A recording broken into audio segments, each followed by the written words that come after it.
اعوذ باللہ من الشیطان الرجیم بسم اللہ الرحمن الرحیم۔ السلام علیکم اسٹوڈنٹس، ہوپفلی آپ سب ٹھیک ہوں گے، خیریت سے ہوں گے، اپنا کام کر رہے ہوں گے اکارڈنگ ٹو لیکچرز۔ کل ہم لوگوں نے میاں محمد نواز شریف کا دوسرا دور حکومت آف کیا تھا، اسی آف کا جہاں تک میں نے ختم کیا تھا اس سے اگلا اپنا لیکچر نمبر 9 میں سٹارٹ کرنے لگی ہوں۔ دھیان سے سننا ہے، ٹھیک ہے؟ جو چیز سمجھ نہیں آتی اس کو دیکھنا ہے، غور سے دیکھنا ہے، پوچھنا ہے اور لکھنا ہے اس کو، پھر اس کو یاد کرنا ہے۔ ساتھ ساتھ جو کام مل رہا ہے ساتھ ساتھ آپ لوگوں نے اپنا کلیئر کرنا ہے۔ آج ہم معاشرتی اصلاحات سے شروع کریں گے۔ معاشرتی اصلاحات کیا تھیں کہ ملک بھر میں مقامی سطح پر لوگوں کی بہبود و ترقی اور مسائل حل کرنے کے لیے 1998 میں حکومت نے خدمت کمیٹیاں بنائیں۔ اب یہاں پہ اس لائن کو آپ انڈر لائن کریں گے کہ خدمت کمیٹیاں کب بنائی گئی تھیں؟ 1998 میں۔ یہ ڈیٹ آپ نے یاد رکھنی ہے۔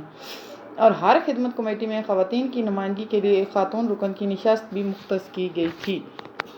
مختص کی گئی تھی کا مطلب ہوتا ہے کہ مخصوص کی گئی تھی، ٹھیک ہے؟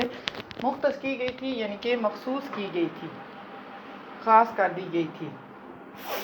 خاتون کے لیے جو ہے وہ ایک سیٹ جو ہے وہ ہر خدمت کمیٹی کے اندر موجود تھی۔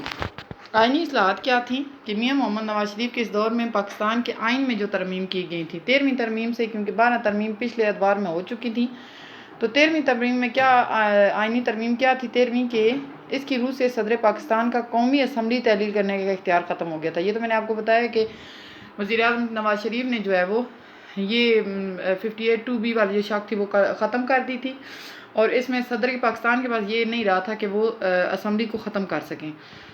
اس کے بعد 14ویں ترمیم 1997 میں کیا ہوا تھا کہ اس کی روح سے اراکین اسمبلی کی پارٹی تبدیل کرنے، فلور کراسنگ پر پابندی لگا دی گئی۔ اس ترمیم میں یہ بھی کہا گیا کہ اگر پارلیمانی پارٹی کا کوئی رکن غیر قانونی سرگرمی میں ملوث پایا جائے تو اس کے خلاف 7 دن میں کارروائی ہو سکتی ہے۔ 15ویں ترمیم 1998 میں کی گئی تھی اور وہ تھی کہ وزیر اعظم کی طرف سے اختیارات حاصل کرنے کی کوشش کی گئی۔ 15ویں ترمیم کے تحت وزیر اعظم کی طرف سے اختیارات حاصل کرنے کی کوشش کی گئی۔ یہ ترمیم قومی اسمبلی سے منظور ہوئی لیکن سینٹ میں پیش نہ ہو سکی۔ اور 16ویں ترمیم 1999 میں کی گئی تھی، وہ یہ تھی کہ سرکاری ملازمین کی مدت ملازمت کو زیر بحث لایا گیا، کوٹا سسٹم کی میعاد مزید 20 سال تک بڑھا دی گئی تھی۔ یہ وہ ترمیم تھی 16ویں ترمیم تک جو نواز شریف کی دوسرے دور حکومت میں کی گئی تھی۔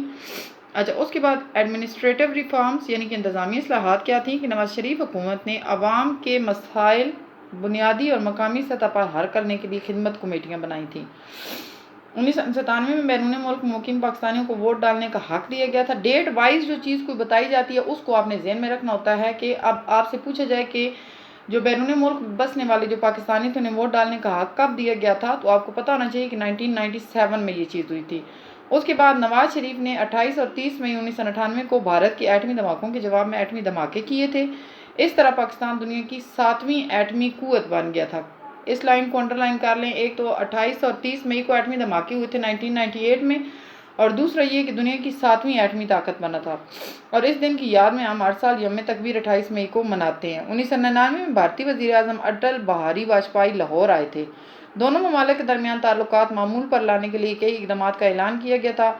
ایک مشترکہ اعلامیہ پر بھی دستخط ہوئے جسے اعلان لاہور کا نام دیا گیا۔ یہ آپ کا ایکسرسائز میں شارٹ آنسرز میں بھی آیا ہوا اعلان لاہور کسے کہتے ہیں، ٹھیک ہے؟ یہ سارا جو پوائنٹ ہے آپ کا دھیان سے سننے والا اور دھیان سے سمجھنے والا ہے۔ حکومت نے 1999 میں بڑھتی ہوئی لوڈ شیڈنگ کو کم کرنے کے لیے وابٹا میں فوج کے جوانوں کو تعینات کیے، جس سے کافی اچھے نتائج برآمد ہوئے۔